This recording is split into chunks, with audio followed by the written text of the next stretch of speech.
Nagsimula ang kwento sa isang grupo ng mga adventurer na lumalaban sa isang nakamamatay na S-rank forest dragon. Bumubuga ito ng apoy, na nagdudulot ng matinding pagkasira sa lugar, at napilitang tumakbo ang mga adventurer. Sa ibang lugar sa isang bukid, nakilala natin ang isang batang magsasaka na nagngangalang Alwayne. Inaalagaan niya ang kanyang mga pananim, at nalulugod sa kung gaano kahusay ang paglaki ng lahat. Inani niya ang ilan sa mga pananim, at naghahanda na magtungo sa mga pamilihan. Nakakuha siya ng alerto mula sa window ng kanyang status, at nakita niya na ang lahat ng kanyang kasanayan sa pagsasaka ay na-max out na ang lahat, umabot sa level 10. Kasama niya ang kanyang kaibigan, ang mangingisda na si Testa, na namangha sa kanyang tagumpay. Naiinggit pa nga si Testa na si Al ay may level 10 pang fishing skill, gayong siya raw ang mangingisda. Sa pagkakaroon ng maximum na lahat ng kanyang mga kasanayan sa pagsasaka, si Al ay biglang nakakuha ng isang espesyal na opsyon upang pagsamahin at i-evolve ang kanyang mga kasanayan. Tinanggap niya ito at nakuha ang titulong Nature Lover. Nalilito si Al kung ano ang ibig sabihin nito, ngunit nakita ni Testa na bigla siyang nagkaroon ng 65,000 status points na may higit sa 73,000 na pag-atake at 45,000 na depensa. Nagulat sila, ngunit naalala ni Al na kailangan niyang pumunta sa palengke. Pumunta si Al sa Royal Capital para ibenta ang kanyang mga pananim. Sa daan, nakita niya ang dragon na umaatake sa mga adventurer. Wala silang laban, at tumawag para umatras. Nagpasya si Al na tumulong, at naghagis ng carrot na umaasang makaabala sa dragon. Ngunit ang carrot ay tumama at ang dragon ay sumabog sa isang atake. Naiwang gulat na gulat ang mga adventurer sa nangyari, at nagulat din si Al sa kanyang bagong lakas. Siya ay mabilis na tumungo sa kanyang pupuntahan, at nakikita lamang ng mga adventurer ang kanyang bakas. Nakarating si Al sa Royal Capital Midges. Pero habang nasa gate siya, may isang babaeng kinikidnap. Dumating ang nakahod na lalaki, ngunit tumalon si Al at iniligtas ang babae. Inatake ng lalaking nakahod si Al gamit ang isang kutsilyo, ngunit madaling dinasarmahan at natalo ni Al. Ang lalaki ay inaresto at ang babae ay nagpasalamat sa kanya sa pagligtas sa kanya. Nakarinig sila ng bell at mabilis na tumakbo si Al, ayaw malate. Tinanong ng batang babae ang kanyang pangalan, ngunit mabilis na umalis si Al. Nakarating siya sa palengke at inihahatid ang kanyang mga pananim. Habang papaalis siya sa lungsod, hinarang siya ng mga gwardya. Iniisip ni Al na maaaring may problema siya ngunit lumitaw ang babaeng niligtas niya, at ipinakilala ang sarili bilang si Phallus, ang prinsesa ng kabisera. Kinakabahan si Al na nakikipag-usap sa prinsesa, ngunit inutusan niya itong tretuhin lamang siya ng normal na mamamayan. Tinanong niya kung handa siyang maglingkod sa maharlikang pamilya. Sinasabi niya na hindi, ngunit sa kanyang isip lamang. Sa halip ay maingat niyang sinusubukang tumanggi, sinasabing hindi niya kayang hawakan ang responsibilidad. Sinubukan niyang umalis, ngunit nahuli siya ni Phallus. Sinabi niya sa kanya na babayaran nila siya ng maayos, ngunit sinabi ni Al na interesado lamang siya sa pagiging isang magsasaka. Nang marinig ito, nag-aalok si Phallus na bigyan siya ng isang malaking field malapit sa kabisera, iyon ay higit sa 33,000 square meters. Tinanong ni Al kung bakit handa siyang magbigay ng ganun para lang ma-recruit siya. Sinabi niya sa kanya na ito ay dahil madali niyang natalo ang lalaking nakahod, na may lakas na higit sa 500. Tinanong ni Al kung ano ang average na lakas, at ipinaliwanag ni Phallus na ang karaniwang tao ay may lakas na higit kumulang 50, ang mga adventurer ay nasa 130, ang knights ay hanggang 600, at ang maalamat na bayani ay may 1,000. Hiniling ni Phallus na makita ang kanyang status, ngunit alam ni Al na hindi niya dapat ito maipakita sa kanya. Bumalik ang mga adventurer, at nagulat na ang dragon sa kagubatan ay natalo. Gayunpaman, hindi nila alam kung sino ang gumawa nito, tanging may karwahe. Nang marinig ang ulat, hinala ni Phallus na si Al yun. Ngunit habang sila ay naguguluhan, si Al ay mabilis na tumakas para dito. Sa kabila nito, nananatiling determinado si Phallus na i-recruit siya. Biglang sinabi ng isang gwardya kay Phallus na tinawag siya para bumalik sa palasyo. May isang ulat na isang malaking kayig ng mga halimaw ang papalapit sa kabisera. Lahat ng uri ng halimaw tulad ng mga orc, dragon, at golem. Galing sila sa Hellzone, na ikinagulat ng hari. Dahil ang pinuno ng Hellzone, ang Demon King, ay pinatay ng bayani at nakipagkasundo sila sa mga demonyo. Nakilala natin si Officer Cecil. Iminungkahi niya na hindi lahat ng demonyo ay masaya sa kasunduan sa kapayapaan, lalo na ang unang general ng Demon King na si Romeo Vanded. Naghinala siya na nalaman nilang pumanaw na ang bayani, at ngayon ay gustong maghiganti sa pagkamatay ng Demon King. Pinayuhan niya na umalis ang hari sa kabisera para sa kanyang kaligtasan. Ayaw ng hari na pabayaan ang kanyang mga tao, ngunit ang lahat ng kanyang mga sundalo ay nakikiusap sa kanya na mabuhay. Sa wakas ay nakauwi na rin si Al, hindi sinasadyang nasira ang kanyang pinto gamit ang kanyang bagong lakas. Siya ay pagod sa kanyang araw, at si Testa ay biglang kumakatok sa kanyang pintuan. Sinabi sa kanya ni Testa na kailangan nilang lumikas dahil malapit ang isang hukbo ng mga halimaw. Biglang naisip ni Al ang kanyang mga pananim at nagmamadaling pumunta sa kanyang bukid. Nakahinga siya nang maluwag nang makitang okay pa ang kanyang mga pananim. Dumaan ang hukbo ng mga halimaw, at napagtanto ni Al na dumiretso sila sa kabisera. Ayaw niyang makisali, dahil isa lang siyang magsasaka, ngunit napagtanto niya na kapag bumagsak ang kapital, wala siyang mapagtitindaan ng kanyang mga pananim. Samantala, ang hari at prinsesa ay nakatakas mula sa kabisera, ngunit sila ay dumating sa isang dead end. Ang hari ay biglang inatake ng isang sabog ng enerhiya. Nagbago si Cecil, at ipinahayag na siya talaga ang Demon General na si Romeo. Niloloko na niya sila sa simula pa lang. Inihayag niya ang kanyang plano na magpanggap bilang hari gamit ang kanyang transformation magic, at pamunuan ang kaharian ng hindi nalalaman ng mga tao. Ngunit kailangan muna niyang patayin ang hari. Siya ay umaatake gamit ang kanyang dark magic, ngunit ang hari ay lumikha ng isang barrier. Ang mga barrier ay nagsimulang masira habang ang hari ay nagpupumilit na mapanatili ito. Tumutulong si Phallus na palakasin ang mga barrier, ngunit nagpakawala si Romeo ng pangalawang pag-atake. Nasira ang mga barrier, at hindi na mapanatili ng hari ang barrier. Sa kanyang sarili, hindi makakapagtanggol si Phallus laban sa pag-atake, at ang iba pang mga barrier ay nawasak. Pinuntahan sila ni Romeo upang tapusin ang mga ito gamit ang kanyang Overdarkness skill, ngunit biglang lumitaw si Al, at itinigil ang pag-atake. Ginagamit niya ang kanyang secret art skill, Underground Excavation, at binasag ang lupa, na ginulo ang hukbo ng mga halimaw. Curious si Romeo kung sino siya, pero ang sabi lang ni Al ay isang ordinaryong magsasaka. Tumalon si Romeo sa likod niya, ngunit nahuli ni Al ang kanyang espada, at itinapon siya. Si Romeo ay humanga at nagpasya na gawin ang lahat.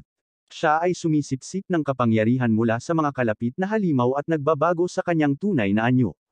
Sa pagtingin sa kanyang status, nakita ni Phallus na siya ay nasa level 78 na may higit sa 5,000 lakas. Sinabihan niya si Al na tumakas. Pinakawalan ni Romeo ang kanyang kapangyarihan at sumugod kay Al, ngunit si Al ay nag-counter sa kanya ng sariling suntok at si Romeo ay natalo. Nagulat ang mga halimaw na si Al ay nanalo sa isang suntok, at lahat ay mabilis na tumakas. Bumalik sila sa palasyo at pinasalamatan siya ng hari sa kanyang pagtalo kay Romeo at pagliligtas sa kanilang buhay, ngunit sinabi lang ni Al na ginawa niya ito dahil gusto niyang protektahan ang kanyang mga pananim. Hiniling ng hari sa kanya na maglingkod sa bansa ngunit tumanggi si Al, sinabing gusto lang niyang maging magsasaka. Nag-aalok ang hari na gawin siyang commander o anumang titulong gusto niya, ngunit determinado si Al na maging isang magsasaka lamang. Bilang gantimpala, nagpasya si Phallus na ibigay ang 33,000 square meters na lupa malapit sa kaharian, ngunit sa kondisyon na magparehistro siya bilang isang adventurer, upang matulungan niya paminsan-minsan ang kaharian. Sumasang-ayon si Al sa deal na ito. Ngunit nang pumunta siya upang tingnan ang field, nalaman niyang kumpleto na itong wasteland, napagtanto na nalinlang siya ni Phallus. Kinabukasan, ginalugad ni Al ang kabisera kasama si Phallus, at namangha siya sa lahat ng iba't ibang pagkain. Tinanong siya ni Al kung paano siya normal na nakakalakad sa kabisera, ngunit sinabi niya sa kanya na mayroon siyang isang katulong na gumaganap bilang kanyang kahalili sa palasyo, at gumagamit siya ng isang mahiwagang hairpin na pumipigil sa mga tao na makilala siya. Dinala ni Phallus si Al sa Adventurers Guild, at agad silang binati ng Guildmaster, na nakarinig ng mga alingaw-ngaw ng lakas ni Al. Dinala niya si Al sa reception desk, kung saan nakilala nila ang sekretarya na nagngangalang Helen. Biglang kumalam ang tiyan ni Al kaya kumuha muna sila ng pagkain. Ginagawaan siya ni Helen ng masarap na pie, at nagpatuloy sila sa panayam. Tinanong niya si Al kung bakit gusto niyang maging adventurer, ngunit ipinaliwanag ni Al na nagre-rehistro lang siya dahil sa deal nila ni Phallus.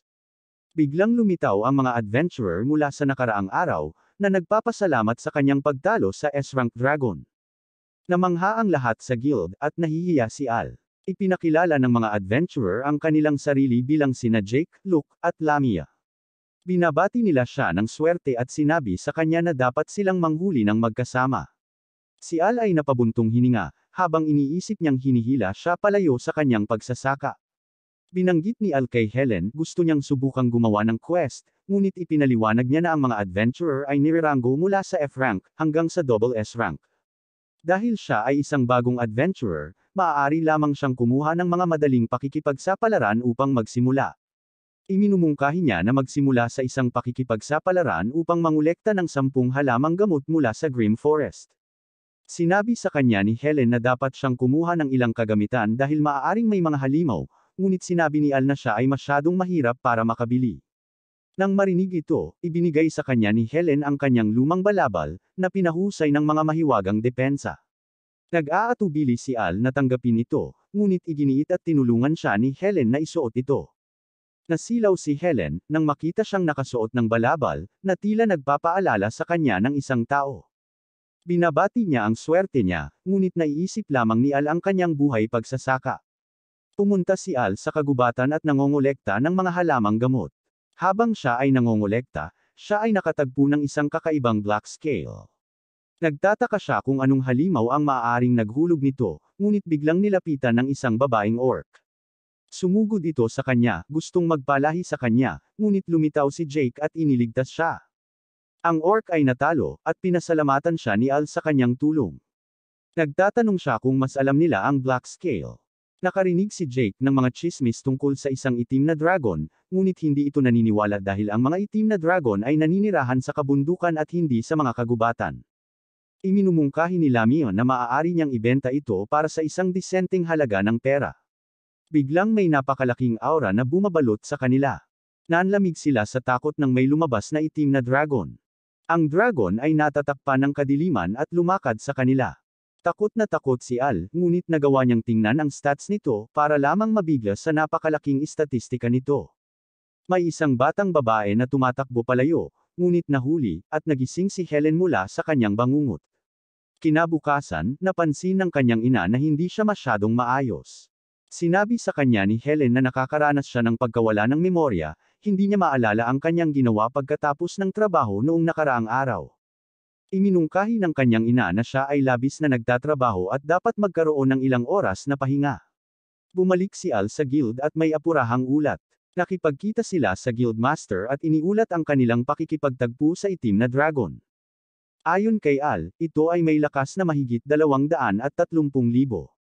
Sa paghusga sa hitsura nito, pinaghihinalaan nila na ito ay ang evil dragon, ang Ouroboros.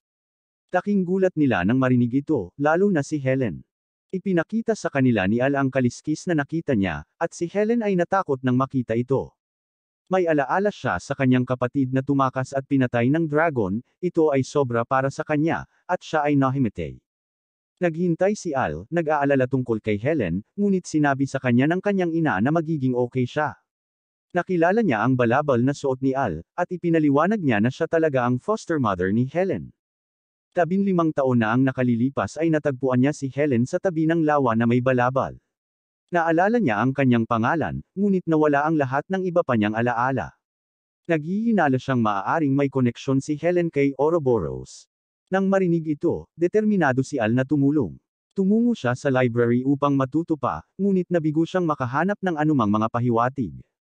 Nagpasya siyang tingnan ang mga ulat mula 15 taon na ang nakakaraan, noong unang natagpuan si Helen. Gayunpaman, sinabi sa kanya ng librarian na ang mga ulat na iyon ay pinaghihigpitan, at hindi siya sapat na mataas ang ranggo upang ma-access ang mga ito.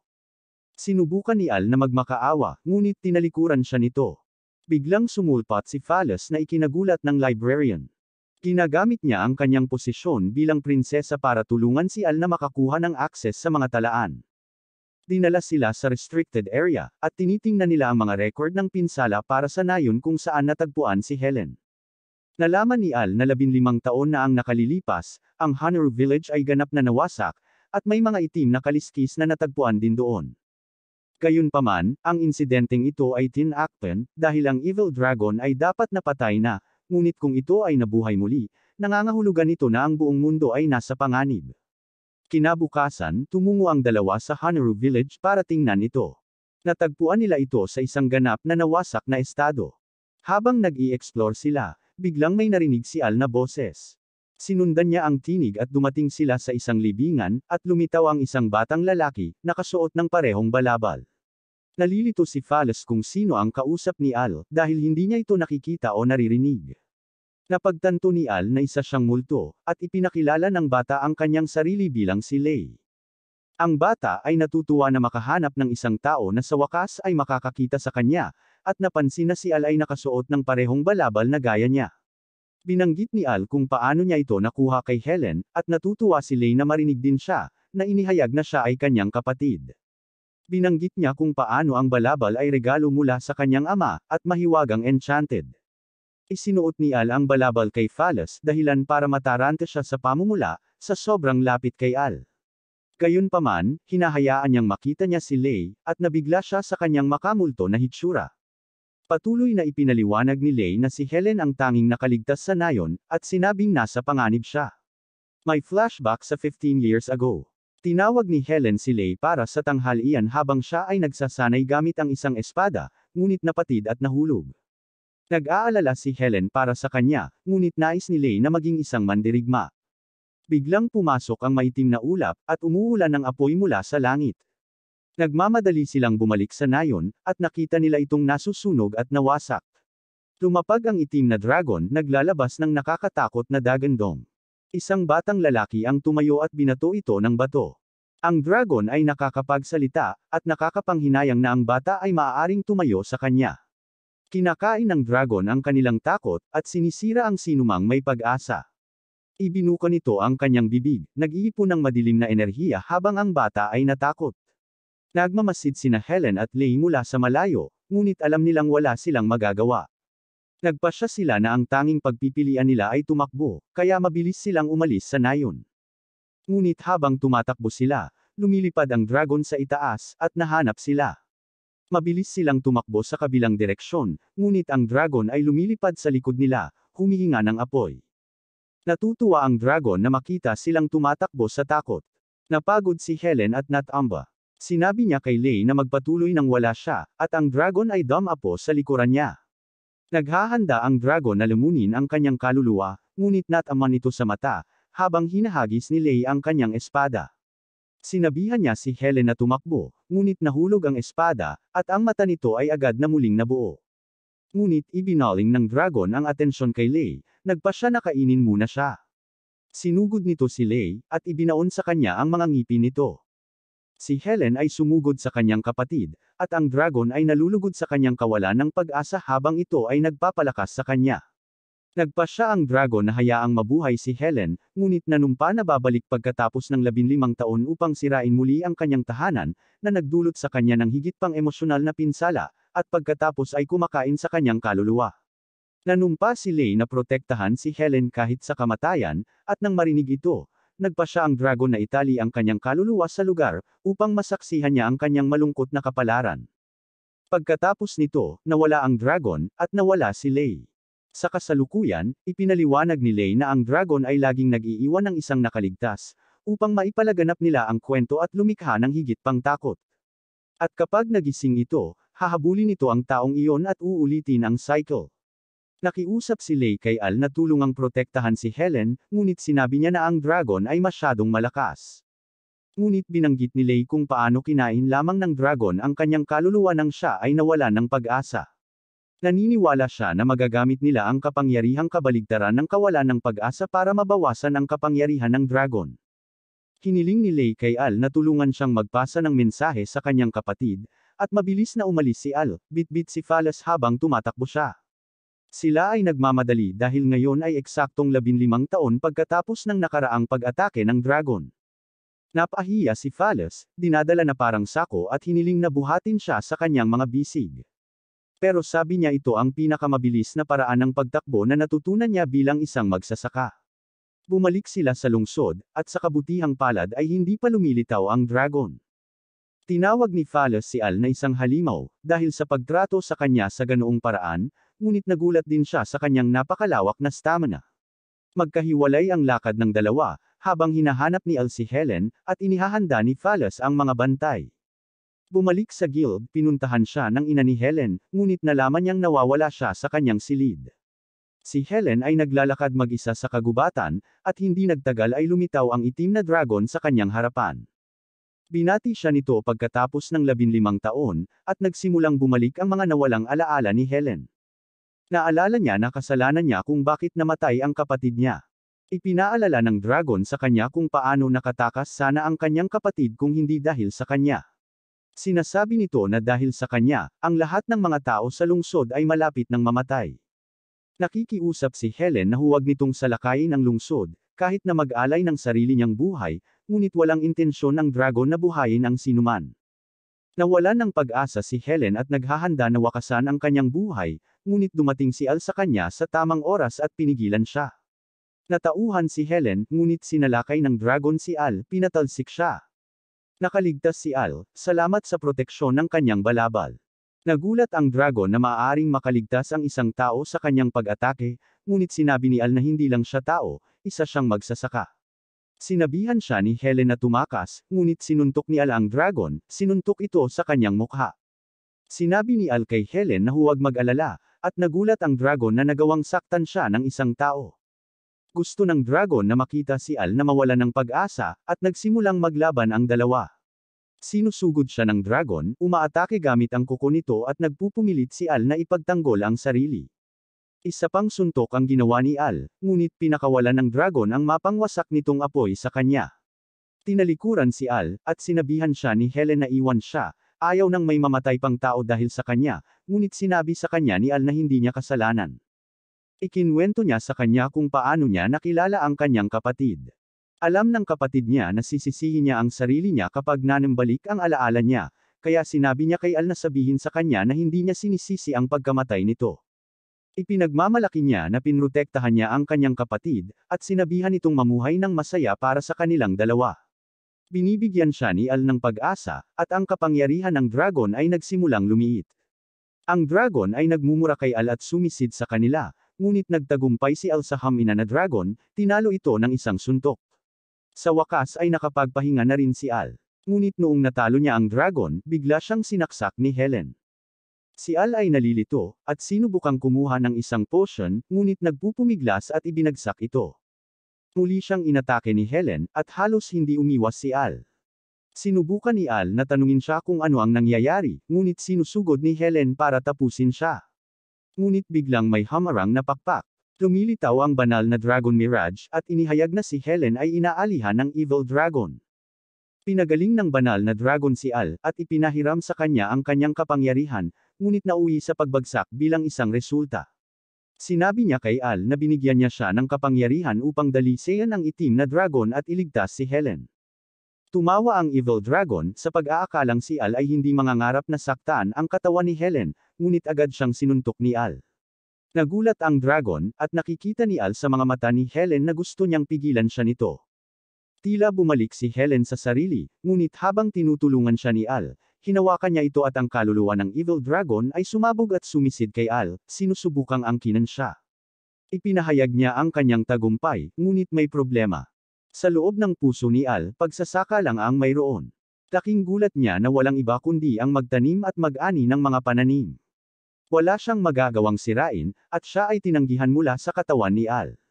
Bumangon muli ang banal na dragon at ginamit ang kanyang kapangyarihan para dalisean si Helen. Ang kaluluwa ng Evil Dragon ay nabasag, at ang banal na dragon ay nagpapasalamat kay Al sa kanyang tulong. Ang sinag ng liwanag ay kumukupas, kasama sina Al at Helen na nawala ng malay. Nang magising si Al, napadpad siya sa guild. Niyakap siya ni Phalos, masaya na okay siya. Tinanong ni Al kung ano ang nangyari sa mga dragon, at sinabi sa kanya ni Helen na na-purify si Ouroboros, at nawala rin ang banal na dragon. Tinanong ni Al kung okay lang si Helen matapos maposes. Sinabi niya na ayos lang siya, at nagkaroon din ng kakayahang gawing dragon claws ang kanyang mga braso at binti. Nagulat si Al, iniisip na siya ay naposes pa rin, ngunit ipinakita ni Helen na malaya niyang makontrol ang kapangyarihan. Plano niyang gamitin ang kapangyarihang ito para sa kabutihan at iligtas ang mga tao sa hinaharap. Biglang nagtanong si Helen tungkol sa relasyon ni Phallus kay Al, hindi siya kinilala bilang prinsesa dahil sa kanyang mahiwagang hairpin. Medyo nag-aalala si Al, at sinabi ni Phallus na magkaibigan sila noong bata pa sila. Pumasok ang Guildmaster kasama si Jake at ang kanyang mga kaibigan. Natutuwa sila na okay na si Helen, at namangha na natalo ni Al ang Evil Dragon. Nagtataka sila kung paano gagantimpalaan ng palasyo si Al sa pagtalo niya sa dragon, at nanumpa si Phallus na magkakaroon ng malaking gantimpala, halos hindi sinasadyang ibunyag ang kanyang pagkakakilanlan. May party sila para ipagdiwang ang pagkapanalo ni Al. Tinukso ni Luke si Al sa hindi pag-inom sa kanila, ngunit nababasa ni Phallus ang kanyang isip, alam na iniisip ni Al ang tungkol sa pag-aani ng kanyang patatas sa umaga, at sinabihan siyang dapat siyang magpahinga. Ipinakita ni Helen ang kanyang bagong kapangyarihan sa lahat, at nasiyahan sila sa kanilang gabi. Kinaumagahan, tinulungan ni Testa si Al sa kanyang harvest. Namangha siya na kayang pamahalaan ni Al ang dalawang magkahiwalay na bukid. Biglang, si Rix, ang mailman, tumatakbo, at naghatid ng liham kay Al. Ito ay isang liham mula sa kanyang ama, na nagsasabi sa kanya na matagal na nilang hindi siya nakikita at dapat silang bisitahin. Si Al ay sumasalungat, dahil siya ay abala sa napakaraming mga pakikipagsapalaran mula sa guild. Bumalik sa kabisera, naglalakad si Al sa tabi ng isang tomato stand, namangha siya sa hugis at kulay nito. Nang siya ay kumagat, siya ay nabigla, natagpuan na ito ay masarap. Hinihiling niyang malaman kung sino ang gumawa nito, at nalaman na sila ay mula sa isang sakahan mula sa isang bayan na tinatawag na Lulugos. Ang sabi sa kanya ng tindera, ang sikreto nila ay gumagamit sila ng espesyal na fertilizer. Si Al ay nagmamadaling tumakbo papunta sa guild. Sinabi niya kay Helen na kailangan niyang magpahinga mula sa guild, na nagiging sanhi ng kanyang pagkataranta, ngunit sinabi ni Al na kailangan niyang pumunta sa Lulugos upang bisitahin ang kanyang pamilya at tingnan ang mga kamatis na iyon. Tinanong niya kung ang iba pang mga adventurer ay maaaring sumaklaw para sa kanyang mga pakikipagsapalaran, at sinabi sa kanya ni Helen na maaari niyang i-cover siya, na inihayag na siya ay naging isang adventurer din, salamat sa kanyang mga kapangyarihan. Sa labas ng guild, nakasalubong niya si Phallus. Gusto niyang samahan ang lahat sa isang pakikipagsapalaran, ngunit sinabi niya sa kanya ang tungkol sa plano niyang bisitahin ang kanyang mga magulang. Siya ay nasa sabik, at nagpa siya na sumama, gustong makilala at pasalamatan ang kanyang mga magulang. Nabigo si Al na pigilan siya, at mabilis na tumakbo palayo.